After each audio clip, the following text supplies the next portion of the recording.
अजीत डोभाल को एक बार फिर से देश का एनएसए या नेशनल सिक्योरिटी एडवाइजर बनाया गया है। वे इस पद पर लगातार तीसरी बार नियुक्त किए गए हैं। इस संबंध में एक लेटर जारी कर कहा गया कि कैबिनेट की नियुक्ति समिति ने अजीत डोभाल को एनएसए के रूप में नियुक्ति दी है। अजीत डोभाल वो शीर्ष अधिकारी हैं जिन्हें सुपर कॉप और जेम्स बॉन्ड भी कहा जाता है। इस पद पर आसीन अजीत डोभाल एक रिटायर्ड आईपीएस अधिकारी हैं जो एक आईपीएस के तौर पर अपनी सर्विस के दौरान भारत की सुरक्षा से जुड़े कई मुद्दों पर अग्रणीय भूमिका निभा चुके हैं। इनका प्रभाव ऐसा रहा कि इन्हें देश के राष्ट्रीय सुरक्षा सलाहकार के तौर पर नियुक्त किया गया। इस पद पर रहते हुए सर्जिकल स्ट्राइक और एयर स्ट्राइक एक्शन में इनकी भूमिका चर्चित रही। भारत में राष्ट्रीय सुरक्षा सलाहकार का पद हमेशा से नहीं था। इस पद को सबसे पहले साल 1998 में पूर्व प्रधानमंत्री अटल बिहारी वाजपेयी के शासनकाल में सृजित किया गया था। राष्ट्रीय सुरक्षा सलाहकार की नियुक्ति देश के प्रधानमंत्री करते हैं। इस पद पर अब तक अजीत डोभाल समेत 5 लोगों की नियुक्ति हो चुकी है। सबसे पहले एनएसए पद पर ब्रजेश मिश्रा, उनके बाद जीएन दीक्षित, फिर एमके नारायणन, उनके बाद शिवशंकर मेनन और अब अजीत डोभाल इस पावरफुल पद पर आसीन हैं।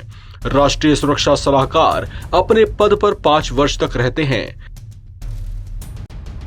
प्रधानमंत्री नरेंद्र मोदी ने अपने तीसरे कार्यकाल में भी इन्हीं को इस पद पर रहने का मौका दिया है। ये नेशनल सिक्योरिटी काउंसिल के मुख्य कार्यकारी और राष्ट्रीय और अंतर्राष्ट्रीय सुरक्षा पर भारत के प्रधानमंत्री के प्राथमिक सलाहकार की भूमिका में होते हैं।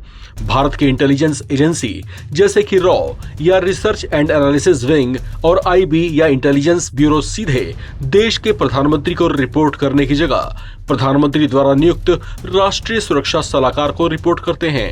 ऐसे में एनएसए की भूमिका बड़ी अहम बन जाती है। इसी वजह से नेशनल सिक्योरिटी काउंसिल ब्यूरोक्रेट्स के मामले में सबसे प्रमुख और पावरफुल ऑफिस माना जाता है। अजीत डोभाल के शानदार करियर और उनके शौर्य की बात करें तो इन्हें अपनी उत्कृष्ट सेवाओं के लिए पुलिस मेडल से सम्मानित किया गया था। पुलिस मेडल से सम्मानित होने वाले ये सबसे कम उम्र के पुलिस अधिकारी थे। प्रेसिडेंट पुलिस मेडल से भी इन्हें नवाजा गया था। ये मेडल गणतंत्र दिवस और स्वतंत्रता दिवस के मौके पर चयनित अधिकारी को उनकी वीरता या प्रतिष्ठित सेवा के लिए राष्ट्रपति द्वारा प्रदान किया जाता है।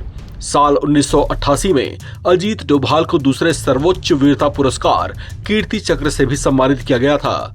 70 वर्ष से ज्यादा की आयु में ये जिस तत्परता और जिस समर्पण भाव से अपनी सेवाओं को अंजाम दे रहे हैं वो अपने आप में बेहद सराहनीय है। इस खबर में फिलहाल इतना ही। बाकी अपडेट्स के लिए आप बने रहें एनबीटी ऑनलाइन के साथ।